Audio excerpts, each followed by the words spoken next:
In the previous part, after completing the 5th quest, Yotsuya received a call regarding the 6th member. He picks up the call and heads to the location. The place is near Yotsuya's previous school.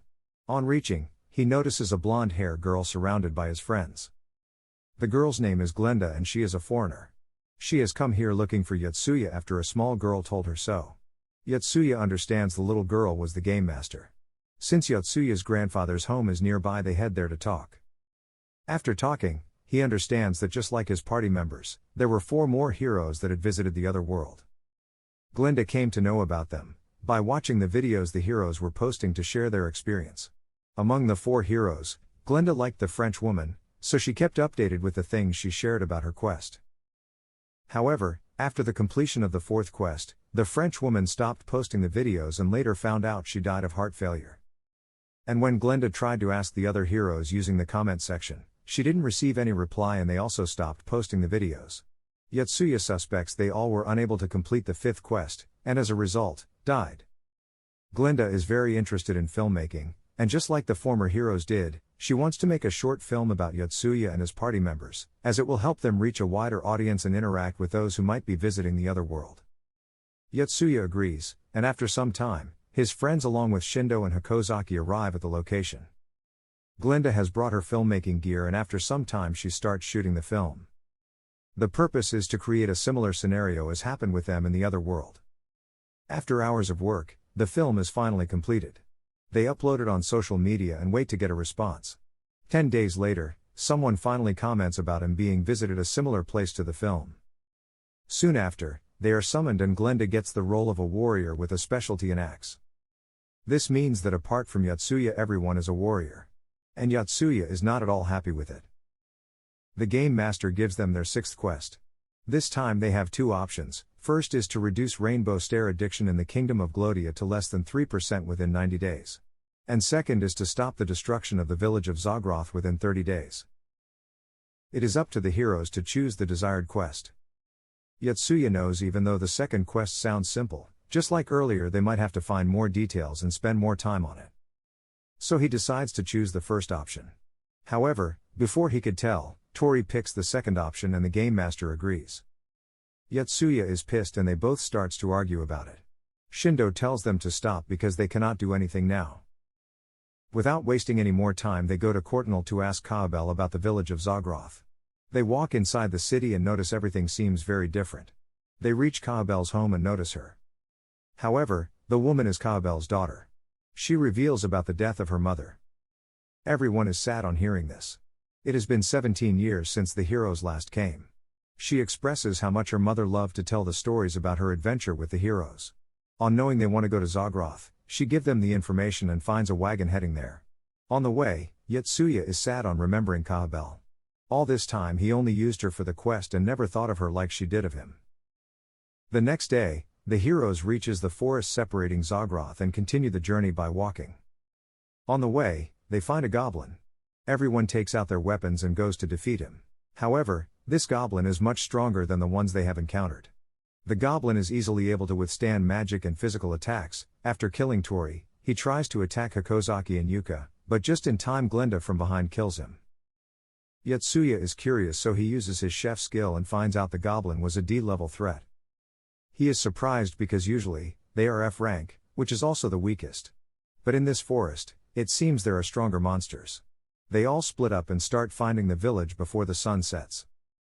Hakozaki and Glenda come across a house next to a graveyard. They enter the home and find a terrified young girl holding a knife.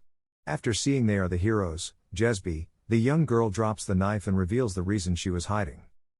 After everyone arrives, they talk with her and find out that the villagers are after her life, and that's why she was hiding in the house away from the village.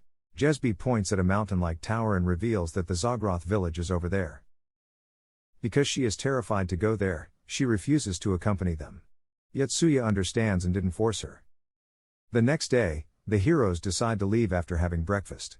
Jesby has been living here for a few days and is familiar with the surroundings. So she volunteers to go to the forest to find the ingredients. After some time, a man who seems to be a monster appears. Jesby, who just returned, is in shock to witness that the man is her father.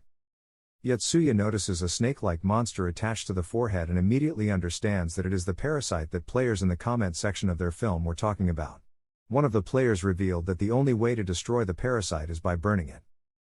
Jesby cannot accept it and tries to help her father. But Yotsuya stops her and explains that her father is long gone. Without wasting any time, he cuts the parasite in half and later burns it. Jesby collapses after witnessing her father's death. They take her to the house and wait for her to gain consciousness. After she wakes up, she decides to guide them to the village. After traveling through the river, they reach a passage covered with a rock. After removing it, they enter it and continue to walk. The cave is filled with bats which somehow have high stats. The heroes carefully move without waking them up. The village is half a day far, so they decide to rest for some time. Jesby reveals that the monsters surrounding her village suddenly became stronger and started attacking them. To find a safer place, the village chief decided to send a bunch of old people on a journey. Because the risk was high, her father and Dan, a villager, tried to convince the chief to stop the journey. But the chief didn't like it and sent both of them on the journey as well. The purpose of the journey was more than finding a safer place. Because of the increase in monster attacks, their food supply was depleting. And to provide food for the younger people, the chief decided to get rid of some people who are old and don't contribute to the village. After her father went on the journey, her mother got ill and she had to take care of her little brother. Jesby decided to search for her father, but when she came across him, she found out he had been living in a house this entire time. When she tried to convince him, her father refused to go back because the chief would execute both of them. But despite it, the next day he went anyway to convince the chief. However, ever since then she never met him again until today. She didn't return to the village of fear that her father failed to convince the chief and got executed. But now, after seeing her father's death by the parasite, she decided to accompany the heroes. After talking, they resume the journey and after some time reaches the end of the cave. Before going out, Jesby goes ahead to check something. After a few seconds, she returns and takes them to the village. On the way, they meet Frock, who is Dan's younger brother. Both Frock and Jesby knew each other since they were kids and are very happy to reunite. They go inside the village, and found out, a few days ago Jesby's mother had passed away. And because her death was so tormenting, her brother, Lana, went into a shock. Jesby is very emotional to witness her brother's condition. Outside the home, Glenda and Yotsuya go to take a look at the village. On the way, a young girl approaches them and is furious to see the heroes in her village. The young girl is Iris, the granddaughter of the village's chief. Yotsuya and Glenda are surprised to witness an unexpected reaction and decide to meet the chief. At the mansion, the chief shows his appreciation to meet the heroes. But he tells them that they shouldn't have come here because this village is in peace and doesn't need any outside assistance. Yotsuya asks about the monsters that were attacking the village. But on listening to this, the chief is surprised and asks the person who told them. Yotsuya realizes he made a mistake but didn't reveal who it is. However, Iris reveals that it was Jesby because she saw her coming outside of the cave with the heroes. The chief didn't react much and shows his sympathy toward Jesby for losing both of her parents. As for the monsters, he tells the heroes to not worry as he has prepared a plan to counter them. Yotsuya asks about it, so the chief takes them both to the basement. He guides them to the room, and after they enter it, he traps them. Before leaving, he thanks them for bringing back Jesby. Yotsuya is worried and demands what are his intentions. But the chief didn't answer him and left. From there, the chief goes to Frock's house where the rest of the heroes are. Frock gets in front of Jesby and tells the chief to leave her alone. But to his surprise, the chief reveals that he is here to forgive her.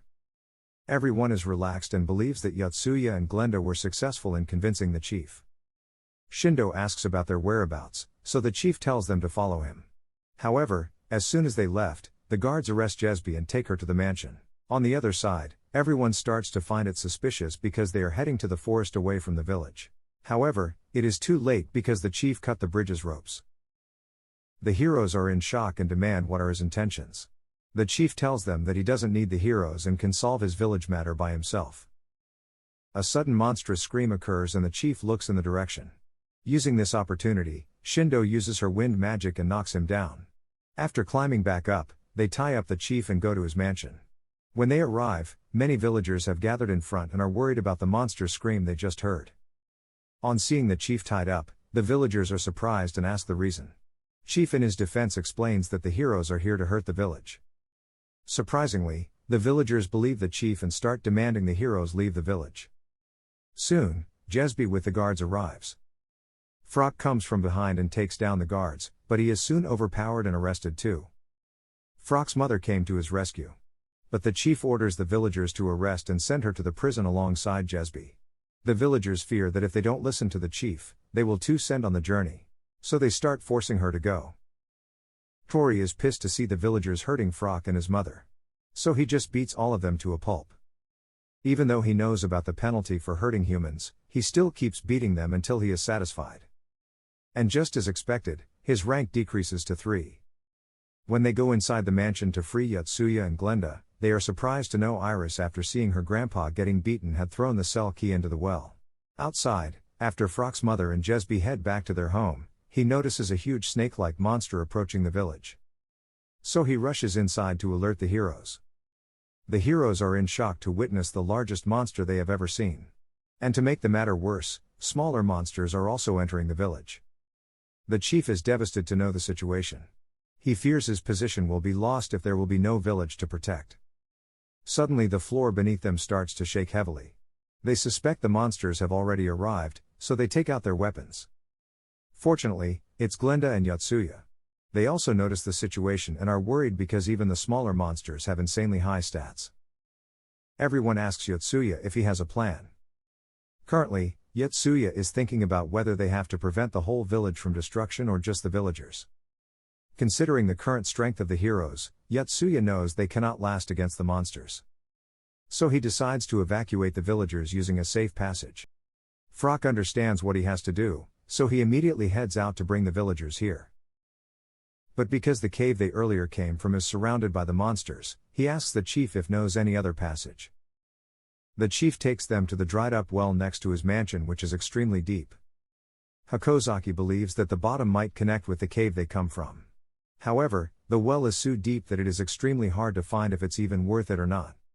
So, she volunteers to go down to confirm the situation. Yotsuya agrees and she jumps.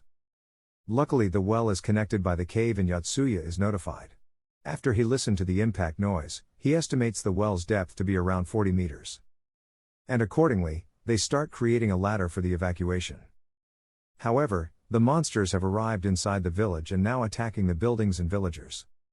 The huge monster is using his poisonous breath to melt everything near him. Frock with Jesby and her brother go to the heroes and climb down the well. While Iris is climbing down, she accidentally slips and falls. Luckily, Hakozaki is there to save her.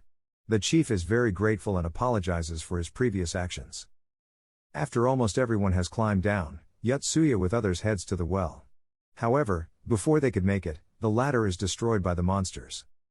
With no other choice, they decide to jump off. Yotsuya notices that the monsters are acting like someone is controlling them. Because instead of only the villagers, they are destroying every building in the village. He also jumps, and after he revives, they continue walking ahead. By the next day, they are out of the cave.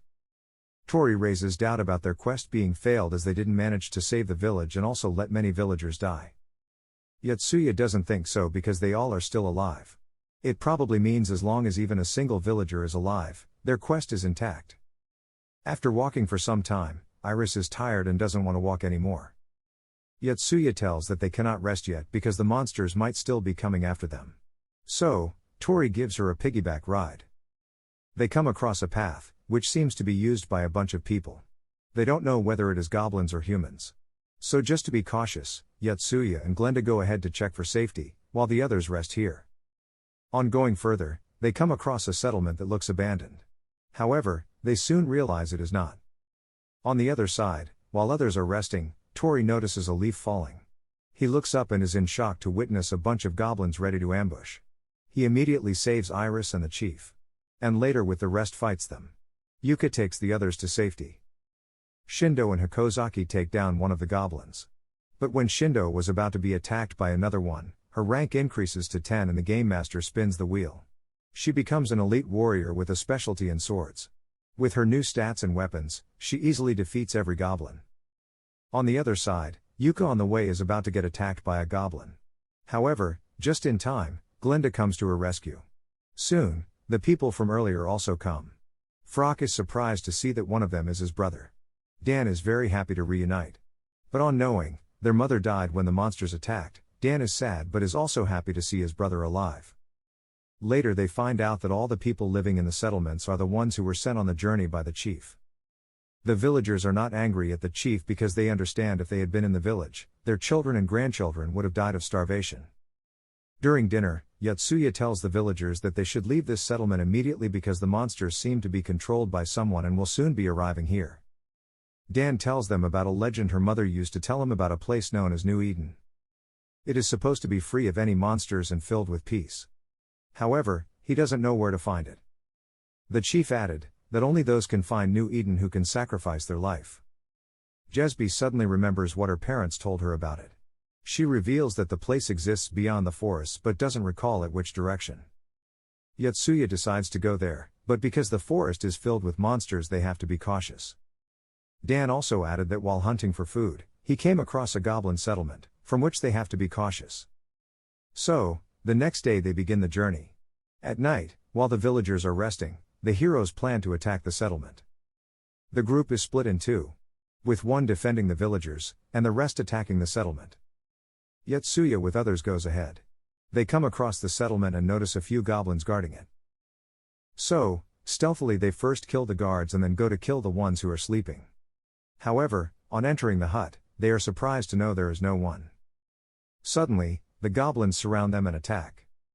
The heroes defeat the majority of them, but some of the goblins run away.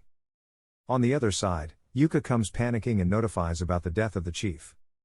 They rush to the situation and find that he has been stabbed. Glinda goes to talk to the villagers. However, they all are shocked as well. Glinda explains that death is certainly caused by a human, and the villagers have a reason to do it so. The villagers are furious and explain that they are not behind it. The next day, Yotsuya and others are filled in about the situation. He decides to first take care of the goblin settlement and take care of this matter after it.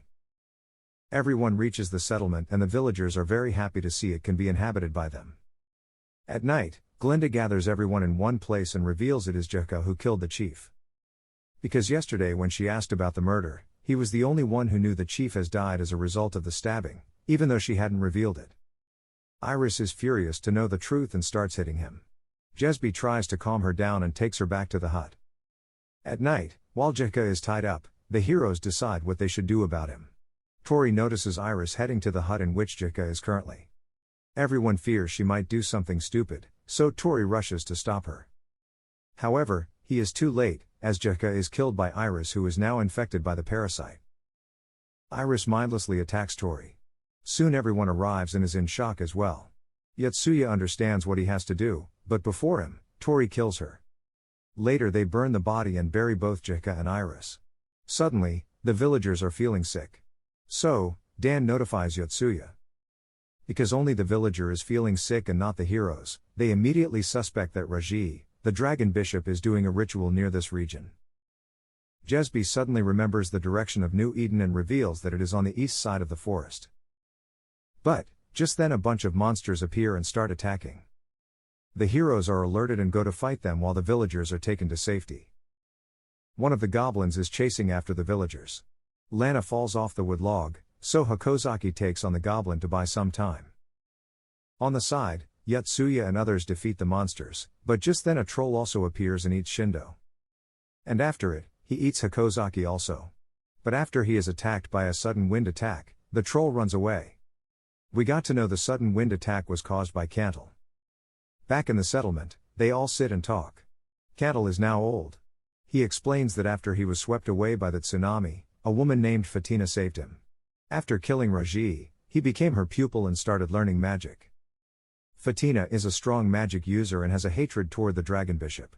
Because if dragons are revived then they pose a great threat to humanity. Together with her, he defeated many dragon bishops. Fatina sensed a dragon bishop near this region, so she sent him to kill it. Cantle also reveals that a few years ago a meteor containing a dragon fragment and the ability to boost magic was crashed here. And ever since then, the monsters surrounding this area have gotten stronger. And to reduce the magic flow, he shows them a magic seed. Without wasting any time, Yotsuya plants the seed.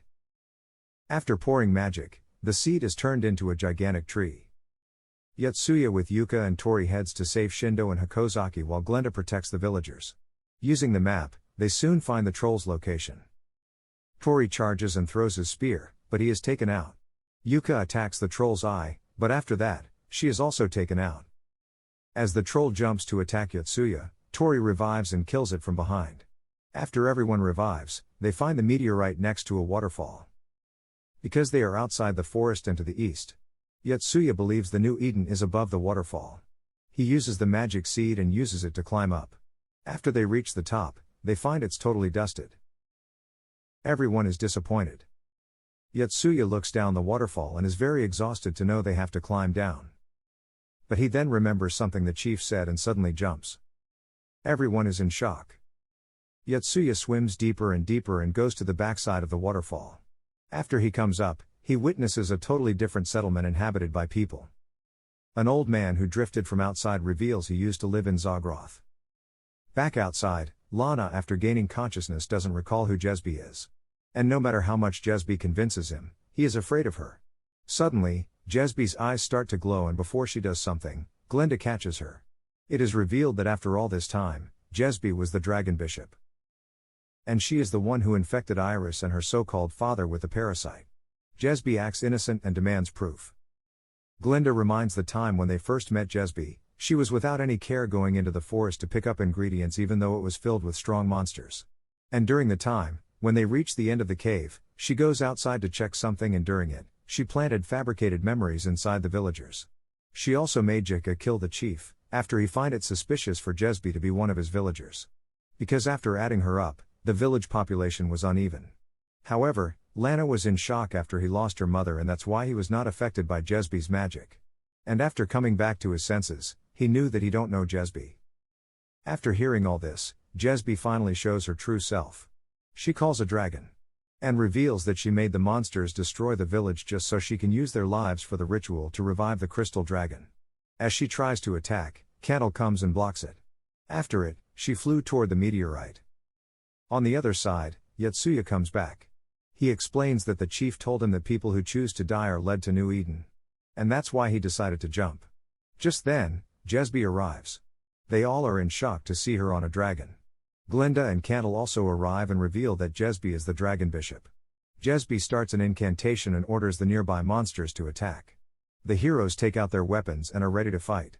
However, the monsters are not after their lives. Instead, they are heading to destroy New Eden. Yotsuya understands that Jesby plans to use New Eden's people's lives to complete the ritual. So without wasting any time, they all stop the monsters. Candle looks around and notices that every monster except the golems is moving. He finally understands where the magic circle is. Jesby notices Candle has already found it, so she attacks him. Yotsuya rushes to check for him, and Candle explains that the magic circles are drawn on the golem. Yotsuya tells everyone, but they are unable to reach the golems because of Iris and the monsters. So, Yotsuya uses his creature's magic to conceal his presence and climbs to Jesby. He kicks her staff and attacks her using his blade. But because of her magic shield, he is not able to deal any damage. Jesby acquires her staff and is about to unleash an attack. But somehow Yotsuya is able to give her a small wound. Jesby finds it pathetic and resumes her incantation. But just then, Yotsuya put the magic seed inside the wound and pour his magic power. Holding her tightly, he jumps off the crystal. After it, the monsters are not in control and the heroes easily defeat them and destroy the magic circles. Yotsuya finally wakes up and notices Jesby is still alive. Before they could ask her anything, she burned herself using her magic. Soon, Fatina arrives and destroys the meteorite. A path to New Eden is opened. The villagers are happy to reunite with their fellow villager. And from now on, all the remaining people from Zogroth village will live here. The quest completes, and the game master congratulates them. As for the reward, Glenda asks if a dragon could come to their real world. The game master reveals that there is a hole that connects the two worlds, and it is currently getting larger and larger. Consider liking and subscribing this channel if you enjoyed the recap. Have a wonderful day ahead.